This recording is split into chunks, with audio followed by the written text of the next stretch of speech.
Vamos lá, senhores, vamos dar continuidade ao nosso estudo. Nós estamos trabalhando direito constitucional, mais especificamente o tema direitos políticos, tá? Nesse bloco nós vamos falar da capacidade eleitoral ativa e da capacidade eleitoral passiva. Dentro desse bloco eu vou trabalhar um dos temas que mais cai em prova de concurso público, tá? Então olha só, vamos lá. Primeiro nós vamos falar da capacidade eleitoral ativa, tá? Que é a capacidade de votar, que a gente chama de alistabilidade. Então presta bem atenção no que eu vou te explicar. Eu tenho de um lado a capacidade eleitoral ativa. Quando eu falo de capacidade eleitoral ativa, eu estou falando que o indivíduo ele tem condições, ele preenche os requisitos para votar.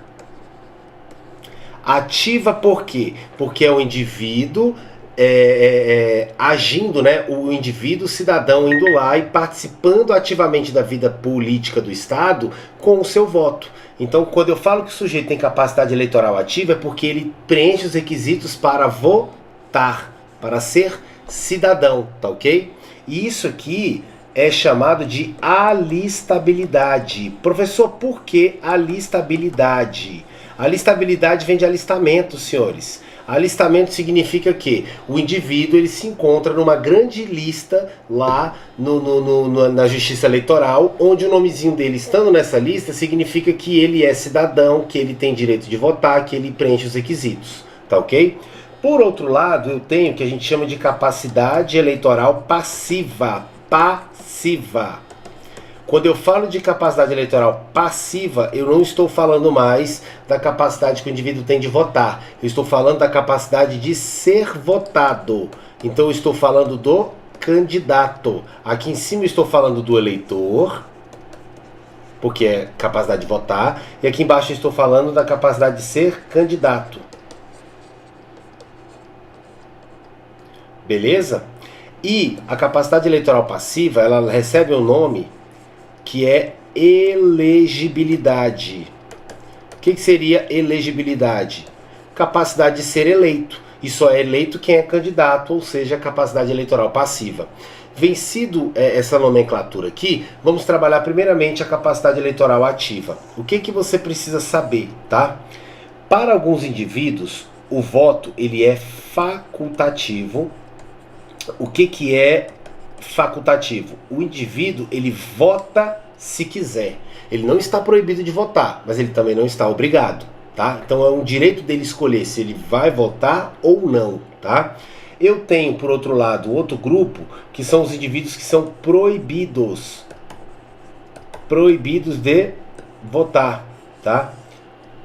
E, por fim, eu tenho aqueles que são obrigados a votar. Vamos entender isso aqui, tá? Olha só, senhores. Quando eu falo que o indivíduo ele é obrigado a votar, eu quero que você entenda que isso aqui é a grande regra. Por quê? O indivíduo só não será obrigado a votar se ele... Prestem bem atenção. O indivíduo só não será obrigado a votar se ele se encaixar nas hipóteses do voto facultativo, onde o indivíduo escolhe se vai votar ou não, ou se ele se encaixar nas duas hipóteses do voto proibido, né? Aquele indivíduo que está proibido de votar. Então vamos lá, vamos entender como é que isso aqui funciona, tá? Olha só. Eu vou apagar essa partezinha aqui para poder ter espaço e para que você consiga entender, tá? Para quem que o voto é facultativo? Primeiro grupo, os analfabetos. Cuidado, marca os analfabetos, porque ele tem um peguinho que já já a gente vai aprender. Então o analfabeto, ele pode votar? Pode, mas ele não é obrigado. Ele vota se quiser. Outro grupo que também o voto é facultativo são os maiores de 70 anos de idade. Cuidado, não é maior de 60. Com 60 anos você adquire a condição de idoso, mas para que o voto seja facultativo, você tem que alcançar o quê? Uma idade superior a 70 anos. A banca vai colocar para você 60, tá? Marque isso aí, beleza? E por fim eu tenho o terceiro grupo, que são os maiores de 16 anos, porém menores de 18 anos. Então aquele indivíduo ali que tem 17 anos, por exemplo, maior de 16 e menor de 18, ele vota se quiser, tá ok? Então vamos lá, prestem atenção. Para esses três grupos, o voto é facultativo. Ele pode votar, não há impedimento, mas ele só vota se quiser. Por que disso? Eu quero que você entenda o porquê, para você não ter que decorar o conteúdo. Por que o analfabeto, professor, o voto para ele é facultativo? Como ele é analfabeto, ele não tem tanto conhecimento, né, pelo menos técnico. Não estou falando de conhecimento de vida e nem estou diminuindo que é analfabeto, tá? Mas é esse o raciocínio. Como o sujeito ele é analfabeto, ele não tem tanto conhecimento de política pública, ele não tem tanto conhecimento teórico, né? Então, às vezes, ele pode não se sentir preparado para escolher um representante, para escolher quem vai ser o presidente da República. Por ser analfabeto, muitas vezes ele nem sabe o que faz um presidente da República, qual é a competência de um vereador, qual é a competência de um deputado. Por isso que a lei fala, olha, eu não posso te impedir, tá, de votar, porque você é cidadão, mas você vota se você se sentir preparado, se você se sentir ali à vontade, tá? Maior de 70 anos. Por que o maior de 70 anos o voto para ele é facultativo? Porque o maior de 70 anos, senhores, ele já é uma pessoa que está numa idade avançada. A logística, muitas vezes, para ir até o local de votação e etc., às vezes, dependendo do estado de saúde dessa pessoa, vai requerer um esforço muito grande que é desnecessário. Esse indivíduo já ajudou muito o país, ele está com mais de 70 anos, ele já votou inúmeras vezes, então eu vou poupar o senhor e o senhor vota se quiser. Ah, mas eu faço questão de votar. É direito seu, pode ir. Eu só estou falando que o senhor não é obrigado a votar, tá? Esse é o maior de 70. E o maior de 16 e menor de 18, pelo mesmo raciocínio ali do analfabeto.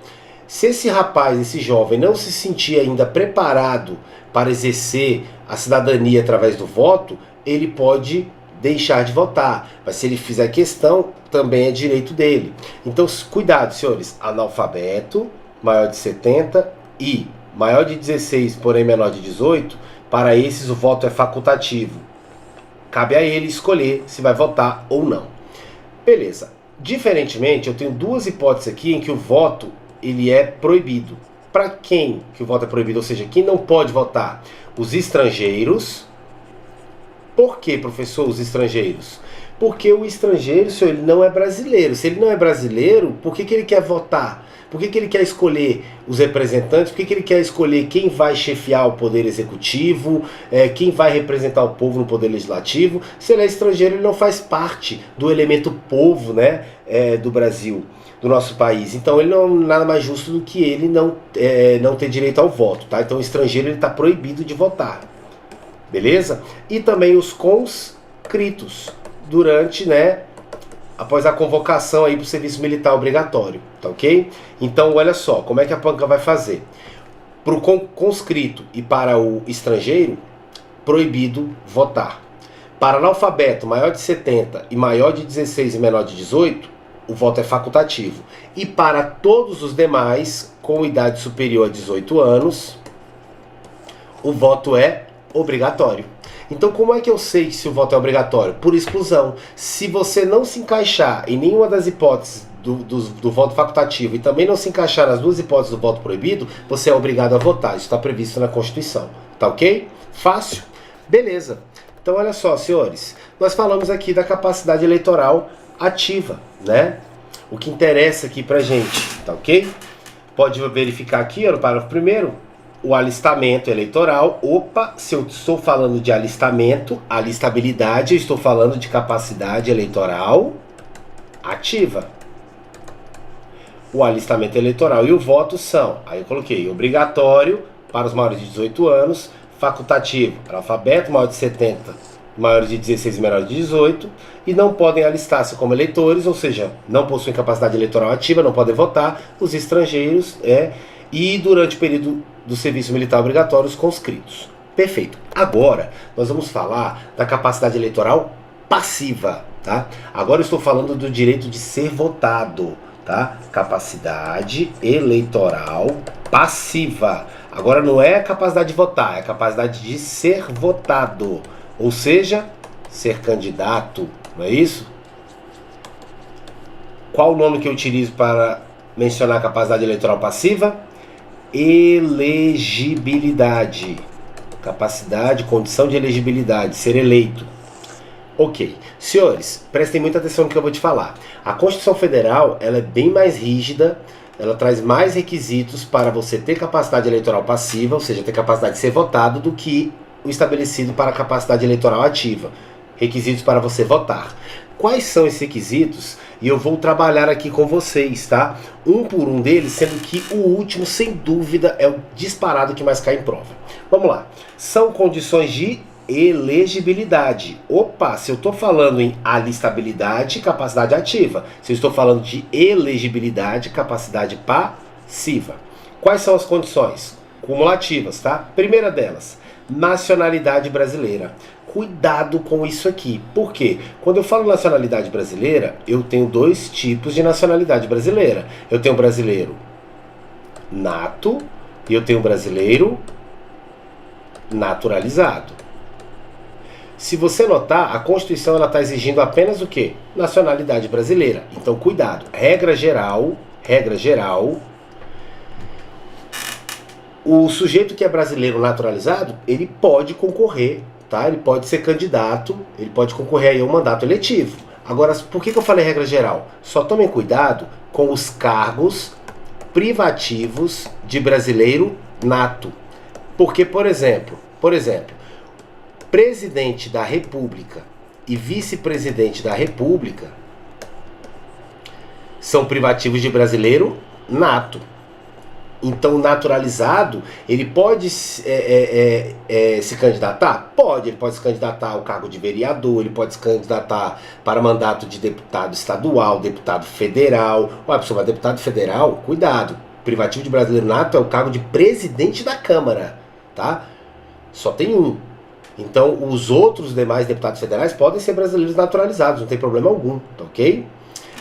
Então, você tem que tomar cuidado com isso. Então, o brasileiro naturalizado, né, ele tem nacionalidade brasileira. Então, em regra, ele pode ocupar cargo eletivo, ele pode se candidatar, a não ser que aquele mandato eletivo que ele está buscando seja privativo de brasileiro nato. Aí não basta a nacionalidade brasileira, tem que ser nacionalidade brasileira originária, ou seja, de brasileiro nato, como é o exemplo do presidente da República e vice-presidente da República. Beleza? Tomem cuidado com esse peguinha aí. Ok, professor. Então eu vi aqui. Primeiro requisito, nacionalidade brasileira. Segundo requisito. Toma cuidado com o detalhe, perdão. Olha só. Cuidado com o português equiparado. Não é isso? Por quê? Olha só. Lembra que eu te ensinei lá em nacionalidade que se houver reciprocidade em favor de brasileiro, o português residente de forma permanente no Brasil, ele adquire os mesmos direitos conferidos ao brasileiro naturalizado, sem que para isso ele precise se naturalizar, sem que para isso ele deixe de ser português e passe a ser brasileiro. Então, cuidado, existe uma exceção aqui, ó. Qual? Português equiparado. Por quê? Porque o português equiparado, como ele exerce os direitos do brasileiro naturalizado, ele vai poder se candidatar e ele não é brasileiro. Ele não tem nacionalidade brasileira, senhores. Ele continua sendo português, tá? Essa é a exceção, tá? Beleza. Qual o próximo requisito? Pleno exercício dos direitos políticos. O que isso aqui quer dizer? Você não pode estar com os seus direitos políticos suspensos, você não pode ter perdido os seus direitos políticos. Você tem que estar em pleno gozo dos seus direitos políticos, tem que estar tudo certinho, tá ok? Beleza? Tem que estar em uma situação regular perante a justiça eleitoral, tá? Só isso. Alistamento eleitoral, olha que interessante. Alistamento eleitoral não é alistabilidade, ou seja, não é capacidade eleitoral ativa, possibilidade de votar. Então preste bem atenção no que eu vou te falar. Para ser votado, para ter capacidade eleitoral passiva, ser votado, ser candidato, você necessariamente tem que possuir capacidade eleitoral ativa. Por quê? Porque um dos requisitos da passiva é o quê? alistamento eleitoral. E alistamento eleitoral é ter capacidade eleitoral ativa. Então só pode ser votado quem pode votar. Todos entenderam?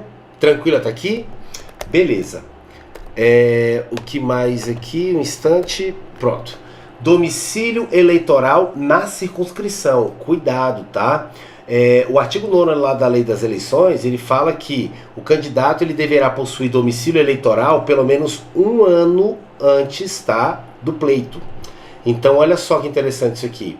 Se eu quero ser vereador do município de Valparaíso de Goiás, eu tenho que ter o meu domicílio eleitoral, ou seja, eu tenho que votar, né, no município de Valparaíso de Goiás.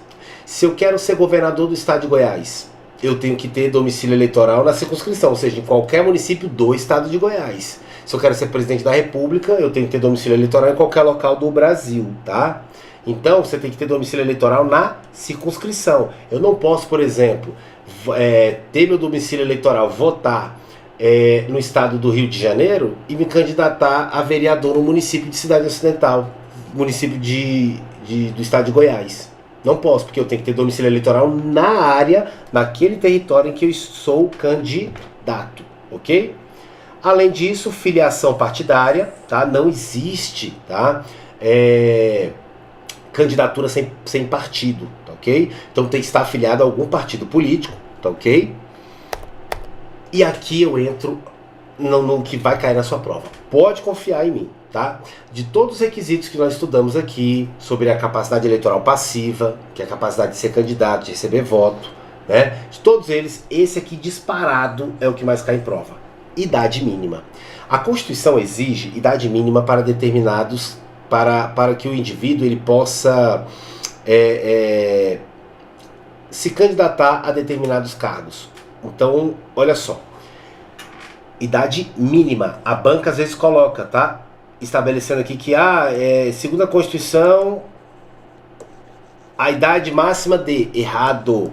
Não estabelece, a Constituição não estabelece idade máxima, estabelece idade mínima, tá? Vamos lá. 35 anos para presidente e vice-presidente da República e senador da República. 30 anos para governadores e vice-governador, né? Seja de qualquer estado ou do DF. 21 anos para deputado federal, deputado estadual ou distrital, prefeito, vice-prefeito e juiz de paz, e 18 anos para vereador. Calma que eu vou te ensinar um macete para facilitar a tua vida. A pessoa tem que decorar isso aqui, eu vou te ensinar a memorizar, vai ficar mais fácil, tá? Isso aqui você precisa saber, isso aqui cai muito em prova. Você concorda comigo que determinadas funções, elas requerem uma certa experiência, uma certa maturidade da pessoa? Não seria perigoso eu aceitar que um jovem de 20 anos, que não conhece nada da vida ainda, ele assumisse um cargo tão importante para a nação como o de presidente da República? Por isso que a Constituição ela estabelece idade mínima para determinados cargos, né? Cargos eletivos. Então, por exemplo, olha o primeiro macete que eu vou te passar. Eu preciso ter 35 anos, no mínimo, que é a maior exigência, tá, constitucional, para os cargos que levam o nome de República. Como assim, professor? Quais cargos eletivos levam o nome de República? Presidente da República, vice-presidente da República e senador da República. Não existe deputado da República, prefeito da República, correto? Então, 35 anos para todos os cargos que levam o nome República. Presidente da República, vice-presidente da República e senador da República. Logo abaixo, eu exijo 30 anos para quem? Os governadores, tá ok? Os governadores. Governador dos estados, qualquer estado, ou do Distrito Federal. Beleza. Eu vou pular a próxima escadinha e vou para a primeira, tá? Eu exijo no mínimo 18 anos para o cargo eletivo mais tranquilo de todos, que é o de vereador, né? Poder legislativo do município, tá? E entre aqui eu tenho o maior de todos, que é o quê? Eu exijo no mínimo 21 anos para quem? Para deputados. Aí quando eu falo deputados, eu estou incluindo todos os deputados, seja deputado federal, seja deputado estadual ou seja deputado distrital, não importa. Falou em deputado, 21 anos. Além deles, prefeitos, e vice-prefeitos. E para finalizar, juiz de paz. Olha só que interessante. A banca gosta de cobrar muito a questão dos chefes do Poder Executivo. E como é uma escadinha de 35 para 30, de 30 para 21, de 21 para 18, você vai colocar o seguinte: 35 anos eu vou exigir para o maior, né, para o cargo eletivo de chefe do Poder Executivo de maior amplitude, que é o Presidente da República. Abaixo do Presidente da República, qual é o próximo dos chefes do Poder Executivo que tem a maior amplitude? Governador. Por isso que está no próximo degrau, 30 anos. E abaixo de governador, prefeitos. 21 anos. 18 anos, só vereador. Tranquilo? Fácil? Senhores, isso aqui despenca. Marca, por favor, que tem uma grande tendência de cair na sua prova. No próximo bloco, eu vou trabalhar com vocês algumas jurisprudências do Supremo que, quando cai em prova, o pessoal erra, mas erra com força, tá? E você vai aprender comigo direitinho, tá? Eu vou falar das características do voto, tá? Nós vimos que o voto tem que ser direto e secreto, mas existem algumas situações aqui, segundo a jurisprudência do Supremo Tribunal Federal, que eu vou relativizar isso. Isso vai cair na sua prova, confira aí no próximo bloco, onde nós vamos trabalhar esse tema. Muito obrigado, até mais.